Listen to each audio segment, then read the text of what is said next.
Hi, I'm Maya Van Rossum, the Delaware Riverkeeper. The Delaware Riverkeeper Network is presenting a series of interviews taking a critical look at the shale gas industry and its impact on our communities, our environment, and on our future. Today I'm going to be joined by Professor Anthony Ingraffea. Dr. Ingraffea is the Dwight C. Bound Professor of Engineering at Cornell University. Dr. Ingraffea will discuss industry claims that shale gas is an alternative fuel and also talk about the impacts of the drilling industry. I'd like to thank the Chestnut Hill Inn here in Milford, New Jersey for hosting us today. So, we hear a lot from the industry, and we hear a lot from politicians that we need to engage in shale gas development in order for the United States to become energy independent. And I'm just wondering if you think that we do need to engage in shale gas development in order for the United States to, in the present or future, become energy independent. No. Let's define our words again. I think any person on the street that you would ask, what does it mean to be energy independent? As a country, they would say, we produce all of our own energy. That's energy independence. There could be some nuances to it, but that's what most people would mean. Energy independent means we don't have to import any energy.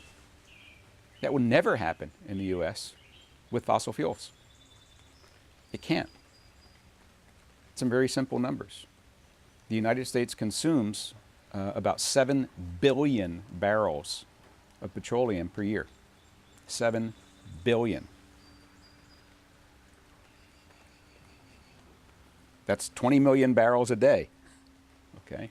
The United States is currently producing about 7 million barrels a day. It's projected that if the U.S.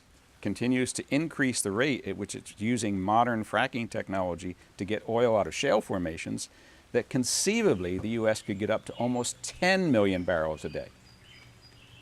That's half of our consumption. Okay, but we're going to be using less, right? Well, why? CAFE standards, higher gas mileage, because most of petroleum is used to create gasoline for transportation and diesel for transportation. So maybe we're burning the candle at the other end, right? We're producing up to half of what we're currently consuming, but maybe we're going to consume less. So instead of needing 20 million barrels a day, maybe we can get that down to 18 or 17 million barrels a day. Okay, well, we're still 7 million barrels a day short. That's just petroleum. All right, natural gas. It is true that we were starting to import natural gas 6 or 7 years ago. Now we don't have to import it. Now we're thinking maybe we can export it. Wait a minute, I'm confused. I thought energy independence means that you produce all your own energy and you keep it home. Why would we want to sell our precious asset of natural gas, which is finite supply, and most reasonable energy economists and energy geologists would say that we don't have a 100-year supply of natural gas. Considering all the shale gas in the US, we might have 15 or 20 years. Why would we want to sell it if we wanted to be energy independent? I mean, it certainly doesn't make our kids and grandkids' generations energy independent. It puts them back on the dole where they have to start importing natural gas as long as we're still on the fossil fuel economy. Coal, forget about it. Unless you own a coal mine or you're a coal mine senator or representative, we shouldn't be producing coal. But we're actually increasing our production of coal to import it, to export it to China, and then turning around complaining that the Chinese are burning too much coal. Pretty messy, isn't it?